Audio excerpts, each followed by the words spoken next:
Di Cina, Mas, Ya. ya.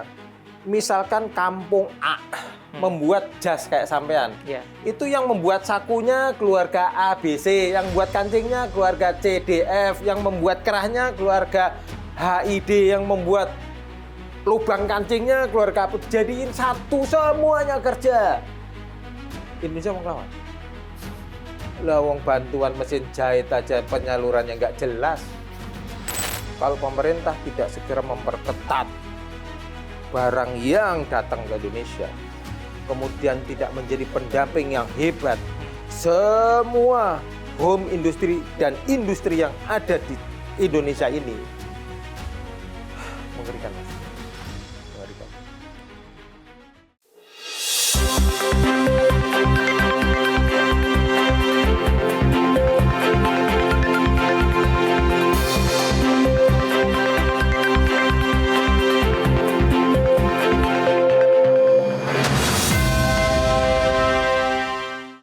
Baik pemirsa TVR Parlemen, kembali lagi Kabar Nusantara menyapa Anda. Seperti yang diketahui bahwa sepanjang tahun 2025, khususnya di Januari sampai dengan Desember 2025, sebanyak 88.519 buruh ter-PHK dan tentu ini menjadi sebuah ironi.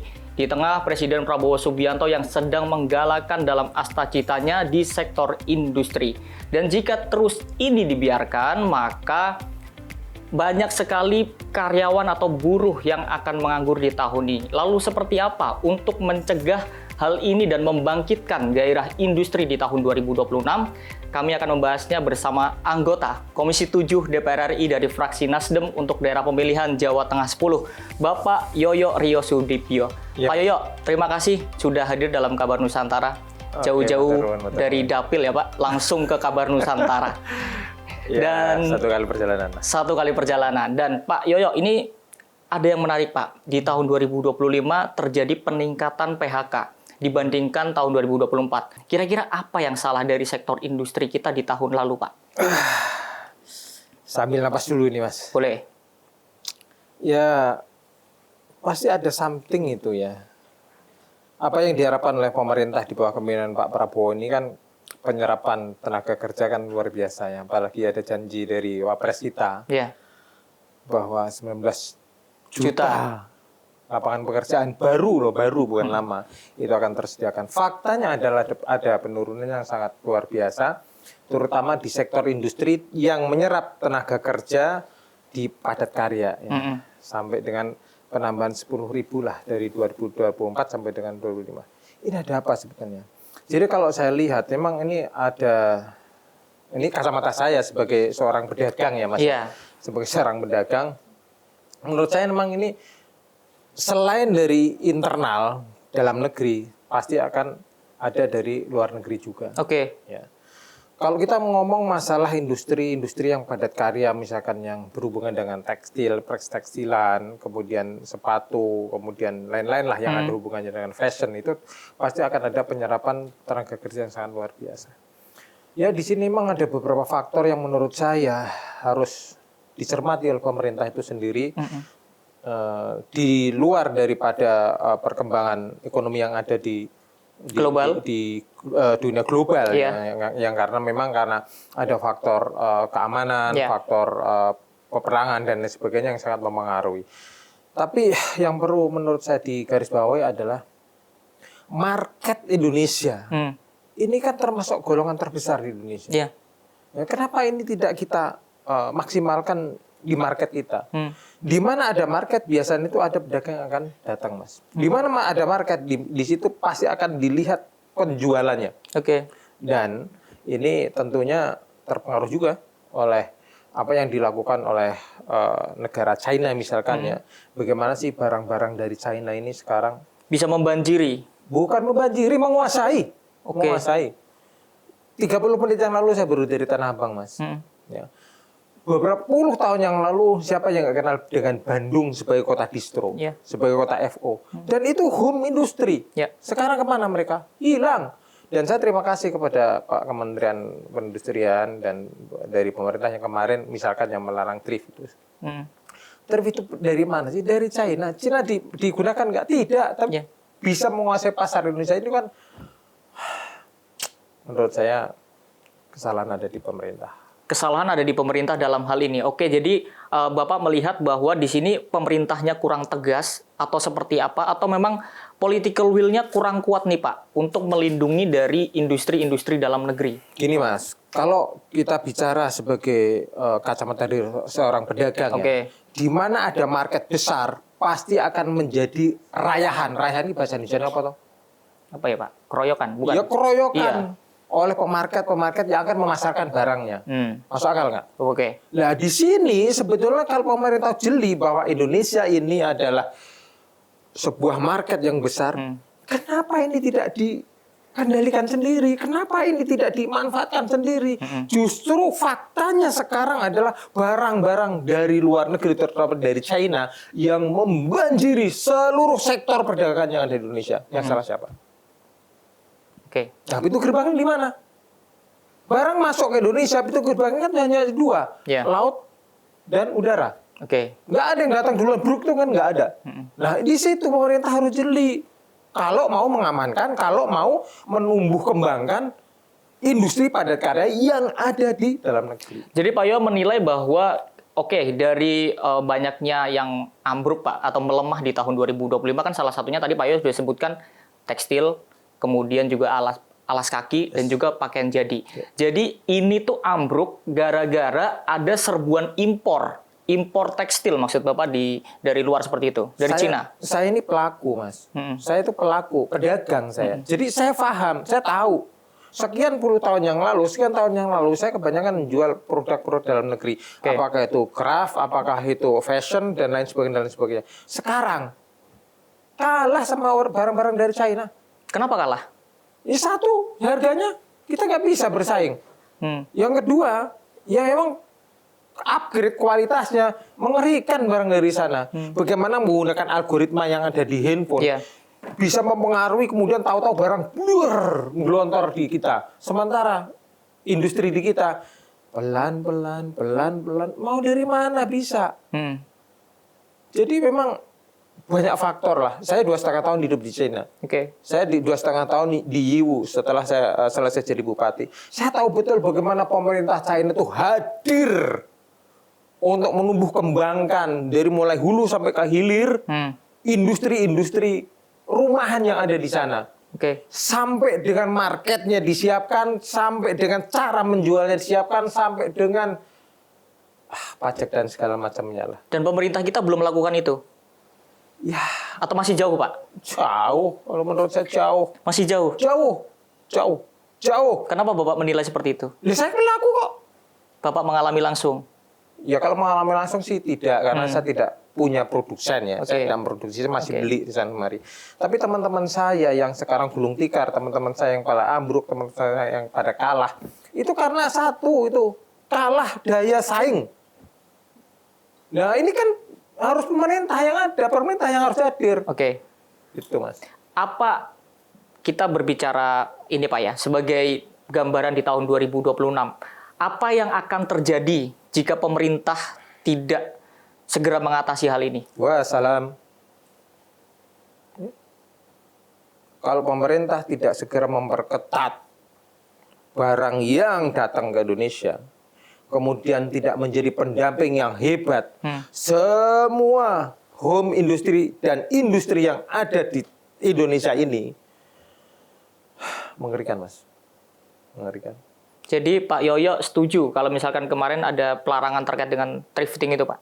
Saya orang paling depan menyetujui. Kenapa, Pak? Tapi soalnya kan di situ kan menjadi sebuah dilema, Pak. Thriftingnya dilarang, tapi kan di situ ada orang-orang yang berkembang ekonomi dari hal itu. Gitu, dilema Pak. dari mana? Mereka pedagang-pedagang yang ada di Senen, di Bandung, di Surabaya, saya tahu. Karena sekian tahun yang lalu, saya hidup bareng mereka. Saya beli barang dari mereka. Dulu itu nggak ada thrifting. Mereka menjual barang-barang dari Bandung, dari Pemalang, dari Pekalongan, dari Surabaya. Dari mana itu antara Malang sama Surabaya itu.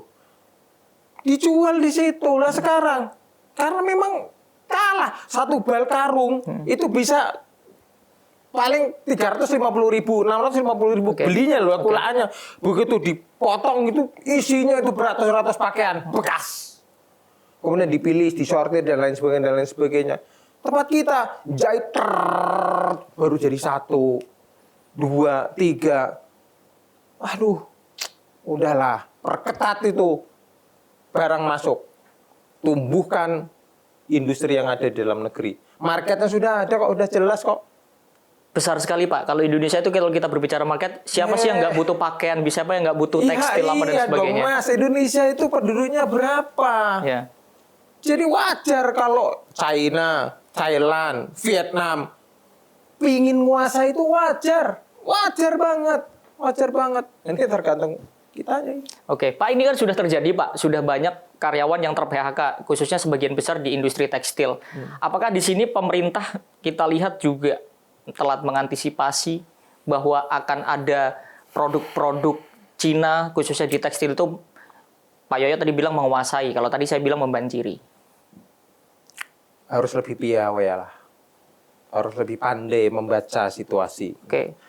Ya karena bagaimana mau mempertahankan karyawan, pekerja agar supaya tumbuh kembang, malah tidak terdistorsi, tidak malah pada di PHK. Ya harus piawai betul mana pabrik yang home industri yang padat karya menyerap banyak karyawan yang harus dipertahankan.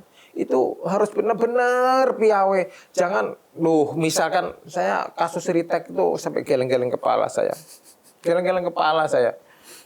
Udah padat karya banget, disupport dana WUS, tahu-tahu bermasalah. Itu kan terlalu kurang ajar itu. Nah di sini kalau menurut saya ada ketidakpiawaian di pemerintah dong. Oke. Berarti Pak melihat pemerintah telah mengantisipasi ataupun gagap terhadap adanya perkembangan yang bergeser ini. Iya. Oke, dan kita akan melanjutkannya pemirsa. Tentunya jangan kemana-mana, tetaplah dalam program Kabar Nusantara.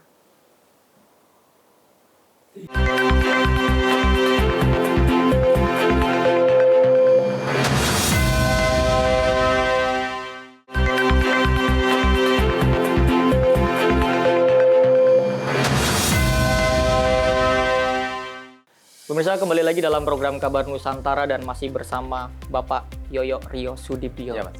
Pak Yoyo itu sebelum menjadi anggota DPR, saya tahu kan selain pernah menjadi Intel dan juga menjadi pedagang nih Pak. Otomatis Pak Yoyo ini mengalami langsung jatuh bangunnya berusaha atau membangun sebuah usaha di Indonesia. Nah, ini kan bisa dikaitkan dengan industri yang ada di saat ini. Apalagi Pak Yoyo dulu berdagang, otomatis punya pengalaman dan sebagainya. Bisa diceritakan nggak Pak, susahnya bangun sebuah usaha atau industri di Indonesia itu seperti apa? Susah sih enggak ya sebetulnya ya. Ini pengalaman Bapak. Saya tentara, Mas. Cuman dulu itu mungkin saya jurusannya salah masuk jurusan gitu. Harusnya saya masuk tentara tata boga tapi nggak ada. Tentara dagang. Oke. Saya pensiun dini pada saat itu mayor.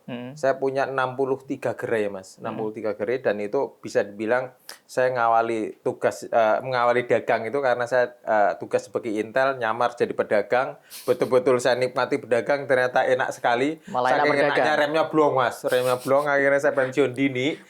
Dan pada saat itu karyawan saya 900 sekian lah. Oke, udah sampai hampir 1.000 nih pemirsa. Hampir 1.000. Kemudian saya pensiun dini karena banyak duit, Mas. Nah, menurut saya. Kemudian biasalah ada cobaan. Cobaannya jadi bupati. Oh iya. Dan alhamdulillah. Udah ketebak sih. Iya. Cobaannya jadi bupati karena sombong banyak duit, jadi bupati dan alhamdulillah luar biasa saya bangkrut, saudara-saudara. Gitu. Dan setelah jadi bupati 2017 saya keluar, saya minggat ke Cina karena saya bingung mau kerja apa. Saya 2,5 tahun di Yiwu, bolak-balik sama keluarga. 2019 akhir saya mencoba berdagang lagi dan alhamdulillah jalan lagi dan alhamdulillah sekarang sudah 26 gerai lagi. Oke, dan Bapak kan di Cina nih, otomatis ngerti. Bisa tahu banget gitu, Pak. Ngerti. Ya enggak banget ya, ngerti. Oke. Gitu. Saya iri sama mereka. Kenapa Bagaimana iri, Pak? pemerintahnya begitu hadir, benar-benar hadir ya. Saya iri sama mereka. Oke, jadi apa susahnya atau Bapak mengalami membangun sebuah usaha di Indonesia ini sebenarnya gampang atau susah? Gampang kalau pada saat kita pas gitu ya. susah pada saat kita tidak bisa menemukan hulu itu berarti kan sumber barang, ya, sumber barang. Atau pada saat kita menemukan sumber barang tapi itu kalah gitu loh, kalah sama pedagang yang lain, itu menjadi sesuatu yang harus kita hadapin. Tapi bagi saya untuk membangun sebuah usaha, saya jujur Mas, karena saya tidak pernah kuliah di Fakultas Ekonomi, ya, saya menggunakan ilmu saya. Saya menggunakan ilmu tentara untuk dagang. Saya benar-benar memanfaatkan ilmu perang saya untuk menang di dagang. Dan itu yang saya lakukan. Saya baru dari Tanah Abang, Mas. Di Tanah Abang sendiri ini, ya Allah, ini sebulan lagi sudah mau Ramadan. Yang harusnya sebentar lagi teman-teman seluruh Indonesia ini pada panen lah, pedagang-pedagang kayak saya. Tapi saya lihat mereka ada yang ngantuk, ada yang ngalamun, ada yang kosong gitu ya. Ya mungkin pada saat nanti setelah Lebaran, pada pulang kampung, pada lemes gitu kan, karena ketembak tangannya, ketembak kakinya gitu, karena memang ya itu kan ekonomi sendiri di tempat kita mungkin agak sedikit berjalan lambat, gitu ya, agak lambat. Sementara barang dari luar terus menerus datang. Saya tidak sama sekali menafikan bahwa saya juga jual barang-barang dari China. Kenapa? Dan Bapak mengakui itu ya? Ya mengakui, iya saya jual. Lah kalau saya nggak jual dari barang dari Cina, nggak punya stok? Bukan nggak punya stok, satu kalah bersaing, dua dan emang nggak ada barangnya. Saya tahu betul Mas, dari mulai Bandung sampai Jawa Timur, ujungnya Jawa Timur cepu sana. Saya tahu baik di mana basis-basis home industry, industri kreatif. Dulu saya mengadakan pameran-pameran di Indonesia bagian timur tuh, pameran kreatif batik, pameran kreatif home industri, ukir dan lain sebagainya. Sekarang hilang. Pernah nanya nggak Pak, alasannya kenapa? Karena itu daya saing itu. Udahlah, kalah Mas, kalah. Sampai meh tekon apa karo aku masalah dagangan. Ayo. Mau ngomong apa? Home industry sepatu yang berasal dari Sidoarjo sana. Yang dulu atau dari Bandung, mana namanya itu? Cibaduyut, Ciamplas ya, Cibaduyut. Siapa yang nggak kenal mereka dulu itu? Iya, betul. Sekarang mana? Tunjukkan ke saya. Sementara sepatu-sepatu dari Cina glontor aja. Mau apa lagi? Coba. Baju, celana, perhiasan, aksesoris, apa lagi? Habis. Jadi permasalahannya tadi sudah menjadi kunci adalah daya saing. Dan ini bergeser sedikit Pak terkait dengan kita berbicara terkait dengan faktor eksternal yang lainnya juga.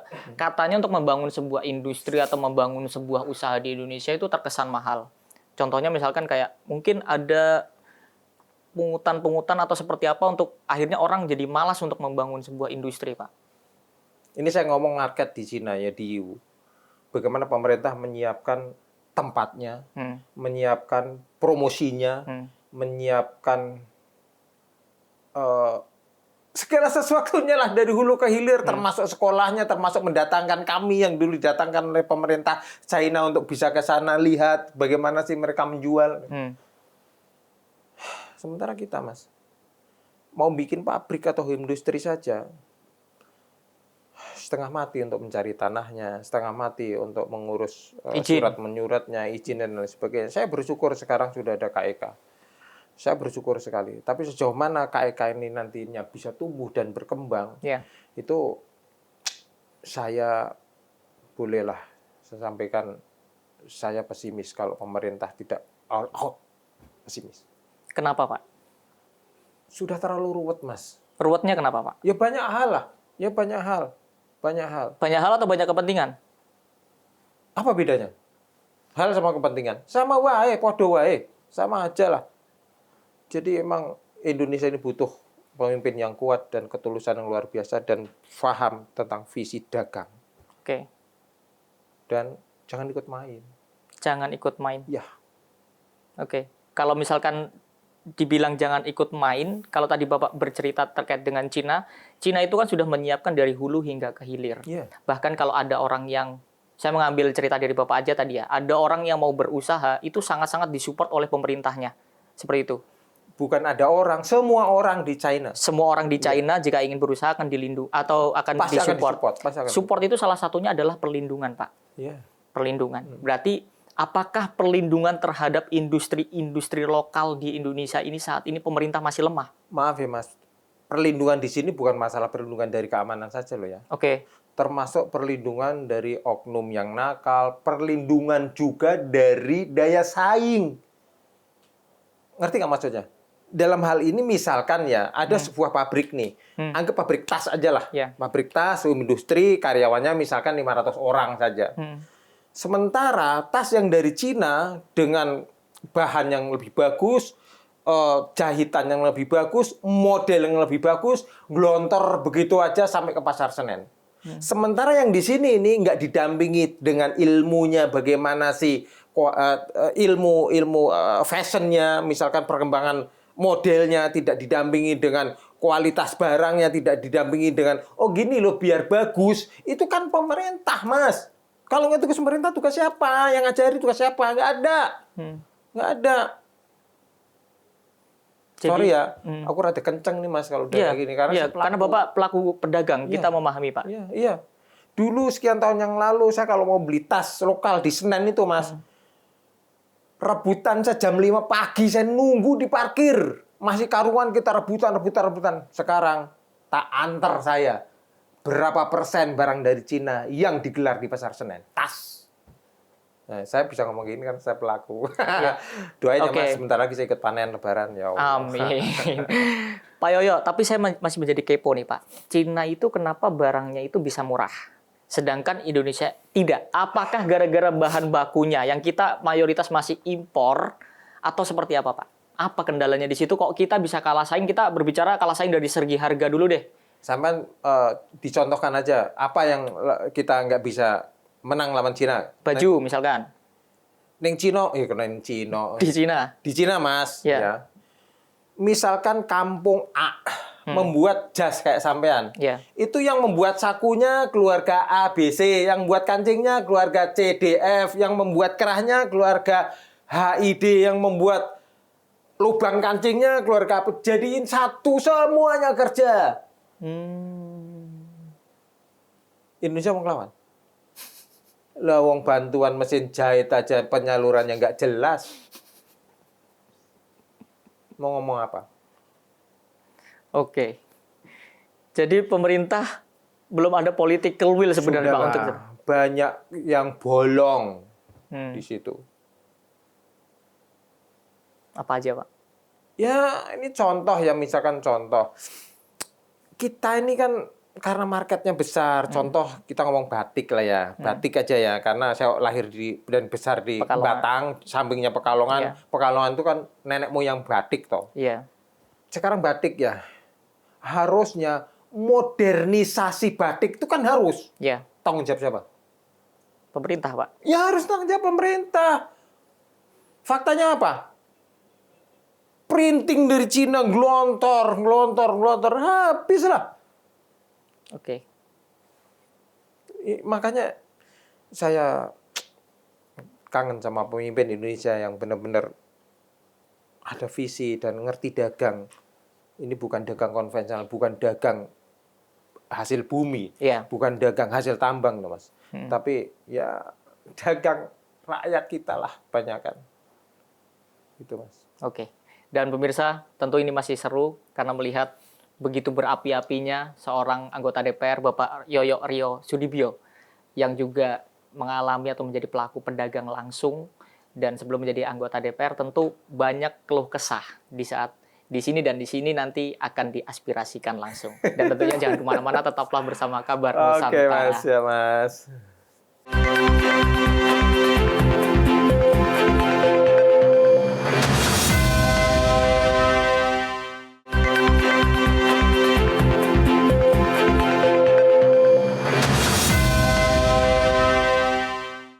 Pemirsa, kembali lagi dalam program Kabar Nusantara. Pak Yoyo, langsung aja nih Pak, untuk mempersingkat waktu karena Bapak mau rapat dengan Pak Menteri nih. Ya, jadi kita langsung aja nih Pak, terkait dengan industrialisasi sih alhamdulillah sudah masuk dalam astacitanya Pak Presiden Prabowo atau pemerintah saat ini. Tapi Pak Yoyo melihatnya itu seperti apa? Sudah memiliki roadmap yang jelas, jangka pendek, jangka menengah, jangka panjang, atau belum? Melihat dari sejauh ini pemerintah ini memimpin pada periode ini? Karena kita tahu Pak, pelaku-pelaku pedagang seperti itu tidak hanya Pak Yoyo. Banyak masyarakat atau pemirsa di luar sana yang tentu bermain atau menjadi pelaku pedagang khususnya di tekstil ini, Pak. Ya, secara umum ya, bukan di tekstil saja. Jadi roadmap perencanaan Ya. untuk pemerintahan yang ada itu pasti sudah dibuat, Mas. Oke. Dan pasti perencanaannya itu, waduh, nilainya itu 100, Mas. Kalau saya boleh nilai 101 lah, nggak apa-apa. Nggak ada minusnya, Pak? Nggak ada minusnya. Cuman nih, dalam tataran pelaksanaan, sudah benar atau belum? Iya. Sudah maksimal atau belum? Nah, itu yang harus dicermati. Cek and recheck dalam sebuah program, dalam sebuah roadmap, jangka panjang apalagi, itu kan benar-benar detail dan teliti. Faktanya apa? Faktanya bahwa masih banyak kendala-kendala yang, maaf nih, sampai ke tempat saya pun kadang-kadang ada yang laporan. Misalkan membuat industri, bahkan di kawasan industri sendiri, di kampung saya sendiri, di Batang sendiri, masih ada belum jelas, misalkan masalah jalan, yang satu dari provinsi minta kayak gini, yang dari pusat minta kayak gini. Nah, terus misalkan ada pabrik yang mau berdiri, masih ada misalkan orang oknum yang minta pokoknya semua karyawan harus dari saya, kalau nggak dari saya begini. Aduh, kalau dipitati satu-satu, mumet, Mas. Mumet. Dan ini butuh apa? Hadirnya pemerintah yang komitmen. Oke. Gitu. Yang komitmen, Pak. Iya dong. Dan Bapak melihat pemerintah ini komitmen atau tidak terhadap hal itu? Kalau udah komitmen, nggak akan ada kayak gitu-gitu. Nggak akan. Kuncinya sebetulnya sih, menurut saya gampang, Mas. Transparansi. Transparansi. Ya. Dibuka semua. Iya dong. Oke. Iya dong. Dan masyarakat butuh itu, rakyat butuh itu. Oke. Kalau misalkan kita berbicara kembali dengan daya saing, Pak. DPR ini kan sudah membuat panja. Panitia Kerja Daya Saing Industri.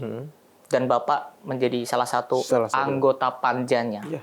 Tentu ini bisa menjadi titik terang melalui suara Bapak nanti di sidang-sidang atau di rapat panja tersebut untuk bisa menyuarakan ini. Tapi fokus dari Panitia Kerja Daya Saing ini apa dulu nih, Pak? Ya, walaupun menurut saya cukup berat ya. Tugas itu menurut saya cukup berat. Bagaimana sekarang industri dari Vietnam, Thailand. Kita nggak usah ngomong China ya. Vietnam, Thailand. Negara-negara Asia aja lah di tempat kita. Bukan mereka sudah banyak lari dan lain sebagainya. Ini merupakan tantangan saya sih. Sebenarnya pada saat saya ditunjuk untuk masuk ke panja daya saing industri ini.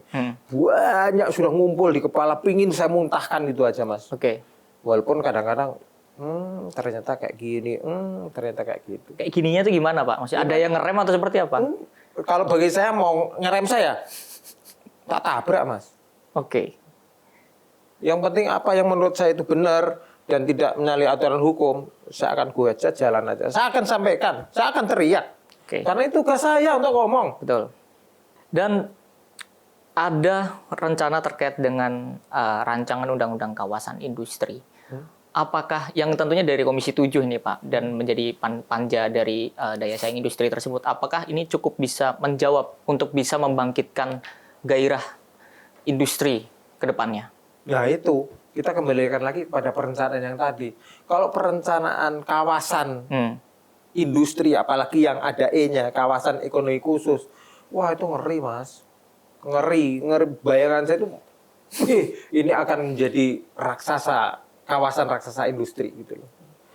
Cuman kalau di situ benar-benar tidak ketat, ya, tidak transparan, masih banyak oknum, masih banyak oknum, masih banyak masalah itu karena tidak ada ketatan dalam aturan dan tidak ada transparansi. Nah, di situ pasti akan muncul. Ya ruwet sendirilah. Makanya siapapun pemangku kebijakan, satu tidak boleh main. Yang kedua harus transparan. Tidak boleh ikut-ikutan. Harus transparan. Tidak ada kepentingan. Harus transparan. Itu yang harus. Jadi menjawab dari tema kita pada kali ini. membangkitkan gairah industri. Bagaimana caranya membangkitkan gairah industri, terutama di jangka pendek 2026 dulu, Pak? Ayolah, kalau orang Jakarta bilang, come on, gitu ya. Kita ini negara besar, yang penduduknya terbesar juga, ya setelah beberapa negara tentunya. Nah, marketnya kan besar. Ya. Ini fakta ya, Mas. Ya.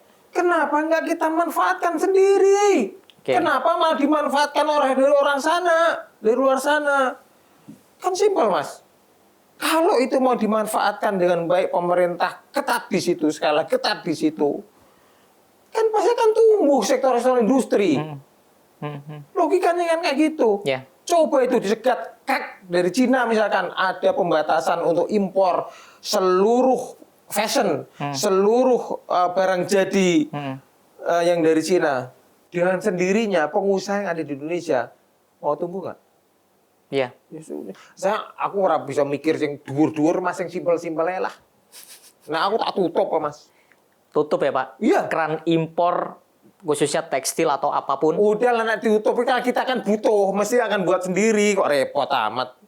Oke. Gitu aja lah. Jadi solusinya adalah hal tersebut supaya bisa daya saing kita atau udah bisa ketatin sono yang di sono itu no sono. Ini gimana, Pak? Utara nggak ya?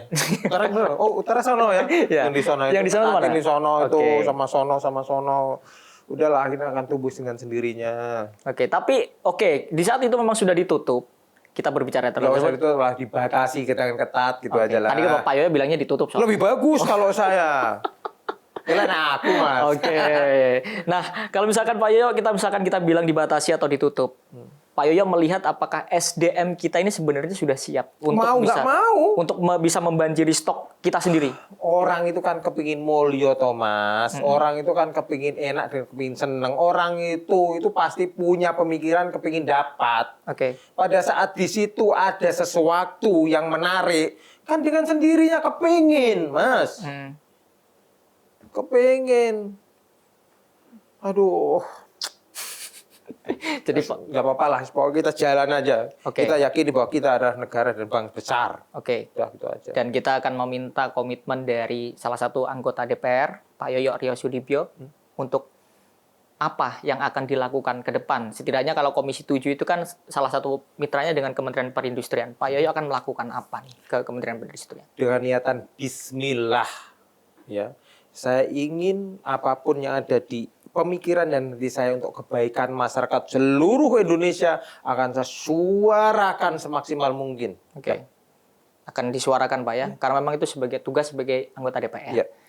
Oke, dan terima kasih Pak Yoyo sudah hadir dalam Kabar Nusantara. Semoga industri di tahun 2026, Amin. baik di industri manufaktur, tekstil, otomotif, atau semua industri yang ada di Indonesia ini bisa tumbuh ya Pak ya. Amin, Mas. Dan tentunya salah satunya juga melalui pengawasan, penganggaran, dan juga fungsi-fungsi DPR RI lainnya. Satu lagi, Oke. jangan lupa transparansi. Oke, dan kuncinya adalah transparansi. Yes. Dan pemirsa Kabar Nusantara, itulah diskusi dengan salah satu anggota Komisi 7 DPR RI, Bapak Yoyo Ryo Sudibyo, di mana tadi Pak Yoyo sudah menyatakan komitmennya akan terus memperjuangkan bagaimana bisa turut serta membangkitkan gairah industri di tahun 2026 supaya tidak ada lagi yang ter-PHK di tahun 2026 dan ekonomi Indonesia bisa terus membaik.